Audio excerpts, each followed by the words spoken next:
બનાસકાંઠાના જડિયાળીથી લાખણીને જોડતા રોડ પર બાવળનું સામ્રાજ્ય જોવા મળ્યું છે। આ બાવળના કારણે સ્થાનિક લોકો અને વાહન ચાલકો પરેશાન થઈ રહ્યા છે। જડિયાળી, ધાણા, નોદલા, ધુણસુલ સહિત 25થી વધુ ગામને જોડતા રોડ ઉપર બાવળ ઘેરાઈ ગયા છે। જો કે સ્થાનિકો દ્વારા અનેકવાર રજૂઆત કરવા છતાં માર્ગ અને મકાન વિભાગે કોઈ જ નક્કર કામગીરી નથી કરી। અહીંથી પસાર થતી એસટી બસ સહિતના વાહન ચાલકો ડેલી આ કાંટાળા બાવળનો ભોગ બને છે। સ્થાનિકોએ તાત્કાલિક ધોરણે રોડનું સમારકામ કરી આ કાંટાળા બાવળોને હટાવવાની માંગ કરી છે। અહીંયા જડિયાળીથી ઘાણાથી 20-25 ગામડા આગળ જોડતો રસ્તો છે અને બાવળાના કારણે બહુ તકલીફો પડે છે। નાના વાહનોવાળાને, મોટા વાહનોને અને બસવાળાને વારે ઘડીએ ઊભું રહેવું પડે છે અને આગળ સાઈડ દેવા જેવી જગ્યા નથી। આ બાવળના કારણે ગાડી ચલાવવામાં સૌથી વધારે તકલીફ પડી રહી છે, કેમ કે બાવળના કારણે મેઇન પ્લસ ફૂટવાની શક્યતા વધી જાય છે, અકસ્માતની શક્યતા વધી જાય છે।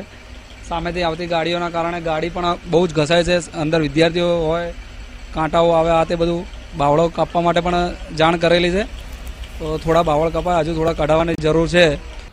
અહીંયા જડિયાળીથી ઘાણાથી 20-25 ગામડા આગળ જોડતો રસ્તો છે અને બાવળાના કારણે બહુ તકલીફો પડે છે।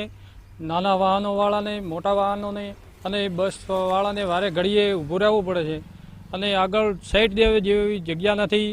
અત્યારે અમે છીએ બનાસકાંઠાના જડિયાળી ગામની અંદર અને આપ મારી પાછળ દ્રશ્યોમાં જોઈ શકો છો કે જે આ જડિયાળીથી 25 ગામોને જોડતો જે રસ્તો છે, આ રસ્તા ઉપર બાવળોનું સામ્રાજ્ય જોવા મળે છે અને આ બાવળોના લીધે અનેકવાર લોકોને પરેશાન પણ થવું પડે છે। તે ઉપરાંત બે સાધનો આજુબાજુથી જ્યારે નીકળે છે ત્યારે બાવળોના લીધે વાહન ચાલકોને મુશ્કેલીનો સામનો કરવો પડે છે। જ્યારે મોટા વાહન પાસેથી બાઇક નીકળતું હોય છે ત્યારે અનેકવાર બાઇક ચાલકોને અકસ્માતનો ભોગ પણ આ બાવળોના લીધે બનવું પડે છે। ખાસ કરીને જે આ રસ્તો છે તે માર્ગ એન્ડ મકાન વિભાગમાં આવે છે। માર્ગ એન્ડ મકાન વિભાગને આ બાવળો કટિંગ કરવાનો હોય છે, પરંતુ માર્ગ એન્ડ મકાન વિભાગના અધિકારીઓની બેદરકારીના લીધે લોકોને પરેશાન થવાનો વારો પણ આવ્યો છે। તે ઉપરાંત જડિયાળી સરપંચ દ્વારા લેખિતમાં રજૂઆત કરવામાં આવી છે, છતાં પણ હજી સુધી આ બાવળો કટિંગ કરવામાં ના આવતા વાહન ચાલકો તેમજ સ્થાનિકો મુશ્કેલીમાં મુકાયા છે।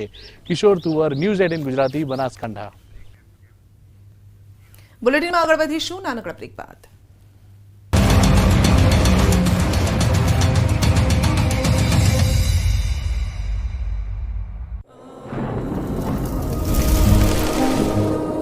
જળવાયુ પરિવર્તનનું જોખમ આપણા દરવાજે પહોંચી ગયું છે। હવે જરૂર છે એક મોટા ક્રાંતિકારી બદલાવની અને આનો પ્રારંભ થશે 140 કરોડ ભારતીયોથી। આ ક્રાંતિ શરૂ થશે એક વૃક્ષથી। એક વૃક્ષ માનવતા માટે, એક વૃક્ષ આ ધરતી માતા માટે, એક વૃક્ષ આપણા ભવિષ્ય માટે। પ્રોજેક્ટ વન ટ્રી, ન્યૂઝ 18 નેટવર્કની એક મોટી પહેલ। સોલો ટ્રીપ પર જઈ સહિતના વિસ્તારોમાં જમીનમાંથી ઉકળાટ બહાર આવતા ઈયળોના ઝુંડ બહાર નીકળી આવ્યા છે। ગામના એક ઘરમાં ઈયળોએ અડ્ડો બનાવી લીધો છે। ઈયળોના ઢગલા કરણધાર વિસ્તાર અને મેવાસા ગામ વિસ્તારોમાં નીકળી પડ્યા છે। જમીનમાંથી લાલ કલરની ઈયળોના ઢગલા નીકળી પડતા લોકોને ઘરોમાં રહેવામાં, જમવામાં બધી જ જગ્યાએ મુશ્કેલી પડવા લાગી છે। મેવાસા ગામ અને કરણધાર વિસ્તારોમાં ઢગલો ઈયળો નીકળી પડતા લોકોમાં કુતૂહલ સર્જાયું। લોકો પગ નીચે મૂકી શકતા નથી। દિવાલો પર તો ડેરો જમાવતા લોકો ડરી ગયા છે। અરવલ્લીમાં અંતિમ સંસ્કારની વિધિ દરમિયાન ભમરા ઉડ્યા, ડાઘુઓ નાસભાગ મચાવતા જોવા મળ્યા।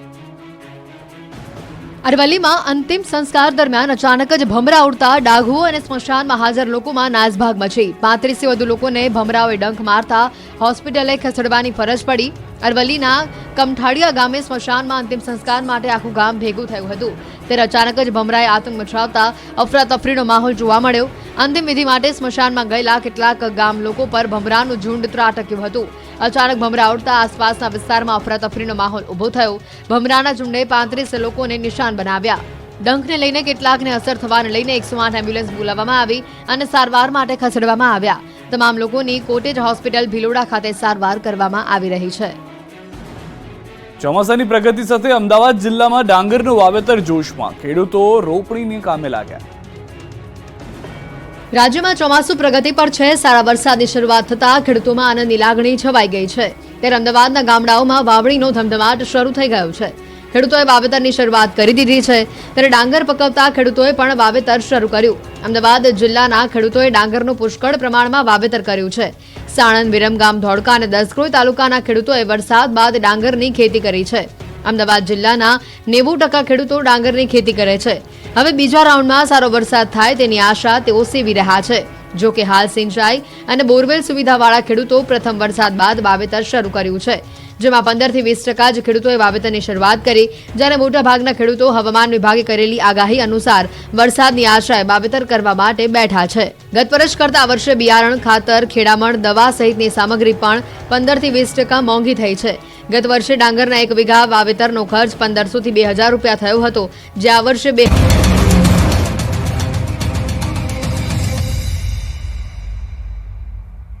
ભરૂચમાં ઝઘડિયા જીઆઈડીસી જવાના રોડને લઈને વિવાદ સર્જાયો છે. ઝઘડિયા જીઆઈડીસી જવાના રોડનું આરસીસી કામ ચાલુ હોવાથી વાહનો રોડની બાજુના ખેતરમાંથી પસાર થતા હતા અને જે ખેતરનો રોડ ખોદી નાખતા વાહન વ્યવહારને અસર પડી છે, જેના કારણે બધા વાહનો સરદારપુરા ગામમાંથી પસાર થાય છે. જીઆઈડીસીના મોટા વાહનોના કારણે ગ્રામજનોને ભારે હાલાકીનો પણ સામનો કરવો પડે છે. ત્યારે અનેક રજૂઆત બાદ સમસ્યાનું સમાધાન ન આવતા ગ્રામજનોએ જિલ્લા કલેક્ટરને આવેદનપત્ર પાઠવ્યું અને ગામમાંથી પસાર થતા વાહનો બંધ કરવા માંગ કરી. જો માંગ નહીં સ્વીકારાય તો ગામનો મુખ્ય રોડ ખોદી વાહનોને અટકાવવાની ચીમકી ઉચ્ચારી. ખર્ચીથી ઝઘડિયા જીઆઈડીસી જતો રસ્તો કોઈ કારણસર વચ્ચે ખેડૂતે બંધ કરેલો છે, જેને લીધે જીઆઈડીસીના તમામ સાધનો ગામમાં થઈને જાય છે. આજે 25 દિવસ થયા અને ગામને હાલાકી વેઠવી પડે છે. તેથી અમે આ ગામના લોકો આ રસ્તાને ચાલુ થાય અને ગામમાં જતા વાહનો બંધ થાય એવી અપેક્ષા રાખીએ. અમે આ રોડને લગતા અધિકારી તેમજ રાજકારીઓ સત્તાપરને પણ આ જાણ કરી છે, લેખિતમાં પણ આપ્યું છે, મૌખિક રીતે પણ જાણી ચડી, પણ આ વાતનું કોઈ નિરાકરણ આવ્યું નથી. જીઆઈડીસીના જે વાહનો છે તે ગામમાં થઈને જાય છે અને જે સ્કૂલના છોકરાઓ છે, ઘોડિયાગઢના છોકરાઓ છે, એ ગામમાં થઈને રમતા હોય છે ત્યારે અકસ્માતનો ભોગ બને એ કારણોસર આ રસ્તો અમે બંધ કરવા માંગીએ છીએ. આ વાહનો જવાથી અમારા ગામની અંદર જે છોકરા રમતા હતા એ છોકરાનું રમવાનું બંધ થઈ ગયું, પ્લસ આ બધા રોડ આખો અમારો રોડ ખોદાઈ ગયો છે. એની જવાબદારી કોણ લે? વાહનો જાય છે, છોકરાઓ રમે છે, એની એક્સિડન્ટ થાય, એની જવાબદારી કોણ લેશે? એટલે તાત્કાલિક ધોરણે એનો કંઈ નિરાકરણ નહીં લાવે તો ગાંધી ચિંધ્યા માર્ગે અમે આંદોલન કરીશું. ઘન કચરાનો નિકાલ એ ન માત્ર ઉત્તર ગુજરાત પરંતુ સમગ્ર રાજ્ય માટે માથાના દુખાવા સમાન સ્થિતિ છે અને તેવામાં આ કચરાના નિકાલ માટે ઉત્તર ગુજરાતની મહેસાણા નગરપાલિકા દ્વારા આ મુદ્દે કામગીરી હાથ ધરાઈ છે, જેના કારણે 350 મેટ્રિક ટન કચરાનો નિકાલ હાલ ઝડપી તબક્કામાં થઈ રહ્યું છે અને જેથી કરી આવનારા સમયમાં આ ડમ્પિંગ સાઇટ બગીચામાં પરિવર્તિત થાય તેવા પ્રયાસો કરવામાં આવી રહ્યા છે. એ જે રોડ છે એના પર મોટા મોટા ઢગલા કચરાના હતા, તેના કારણે થોડીક ગંદકી અને વાસની પણ સમસ્યા હતી. આજુબાજુના રહીશોની પણ ફરિયાદો આવતી હતી. નગરપાલિકા દ્વારા લગભગ 9-1 મહિના પહેલાં વર્ક ઓર્ડર આપી અને આની સેગ્રીગેશનની કામગીરી ચાલુ કરવામાં આવેલ. અત્યાર સુધીમાં કુલ 3,60,000 ટનમાંથી લગભગ અંદાજિત 2.5 લાખ ટન જેટલા કચરાનું પ્રોસેસિંગ થઈ ચૂક્યું છે. આશા છે કે આ સમગ્ર કામગીરી લગભગ નવેમ્બર સુધીમાં પૂર્ણ થઈ જશે. અંબાજી ખાતે ભાદરવી પૂનમના મહામેળાની તૈયારીઓ શરૂ થઈ ગઈ છે અને આ વર્ષે ભાદરવી પૂનમનો મેળો તારીખ 12 સપ્ટેમ્બરથી 18 સપ્ટેમ્બર સુધી 7 દિવસનો મેળો ભરાશે અને જેમાં 30 લાખ ઉપરાંત પદયાત્રીઓ અંબાજી આવવાની શક્યતા છે. અંબાજી આવતા યાત્રિકોને કોઈ અગવડ ન પડે અને તેમને પૂરતા પ્રમાણમાં સુવિધા મળી રહે તે માટે સમગ્ર મેળાના લાયસન્સિંગ અધિકારીઓની બેઠક યોજાઈ. યાત્રિકો માટે લાઇટ, આરોગ્ય, વાહનોના પાર્કિંગ જેવી વ્યવસ્થા અંગે બેઠકમાં ચર્ચા થઈ. બેઠકમાં અધિક કલેક્ટર કૌશિક મોદી, વિભાગીય પોલીસ અધિક્ષક જિગ્નેશ ગામિત સહિતના અધિકારીઓ બેઠકમાં ઉપસ્થિત રહ્યા.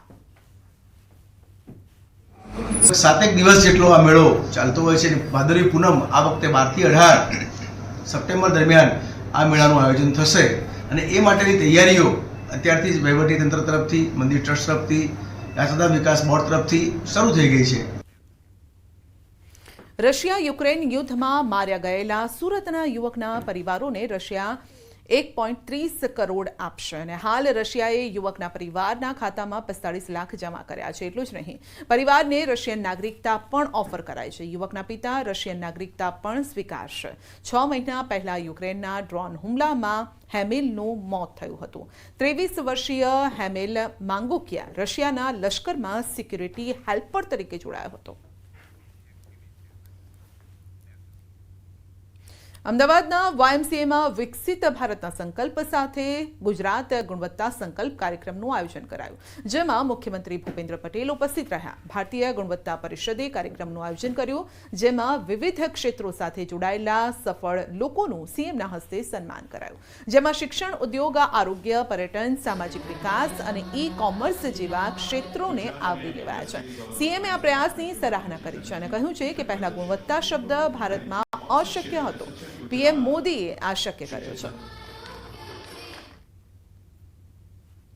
ગુણવત્તા સુધારણા, ક્વોલિટી ઇમ્પ્રુવમેન્ટ એ તો નિરંતર ચાલતી પ્રક્રિયા છે. સરકાર પણ ઉત્તરોત્તર ગુણવત્તાભર સુવિધાઓ સેવાઓ આપવા સંકલ્પબદ્ધ છે. હમણાં થોડા દિવસ પહેલાં જ આપણે ગ્રામીણ સ્તરે લોકોના જીવન ધોરણમાં તેમની મળતી સેવા સુવિધાઓમાં ગુણવત્તાયુક્ત સુધારણાનો એક નવો પ્રયોગ કર્યો છે. ભરૂચ જિલ્લાનું સિસોદરા ગામ રાજ્યના અન્ય ગામો માટે પ્રેરણારૂપ બન્યું છે. સિસોદરા ગામમાં વહી જતા વરસાદી પાણીનો સદુપયોગ કરી ભૂગર્ભમાં ઉતારાતા પાણીના સ્તર ઉપર આવ્યા છે. ભરૂચ જિલ્લા પંચાયત, સિંચાઈ વિભાગ અને સિસોદરા ગામની પ્રાથમિક શાળામાં 1.25 થી 1.5 લાખના ખર્ચે રેઇન હાર્વેસ્ટિંગ સિસ્ટમ બનાવાઈ છે અને આ સિસ્ટમથી વહી જતા વરસાદી પાણીને પાઇપ દ્વારા જમીનમાં ઊંડે ઉતારી પાણીનો સંગ્રહ કરાય છે. ભવિષ્યમાં એનાથી છે તે પાણીનું લેવલ અપ રહેશે ને ભૂગર્ભમાં આ પાણી અંદર ઉતરવાનું, વરસાદનું પાણી, રેઇન વોટર, જે જમીનમાં પાણી લેવલ ઉપર લાવશે. વન ટ્રી નેટવર્ક 18ની એક પહેલમાં જોડાયા છે કેન્દ્રીય કોયલા મંત્રી જી કિશન રેડ્ડી.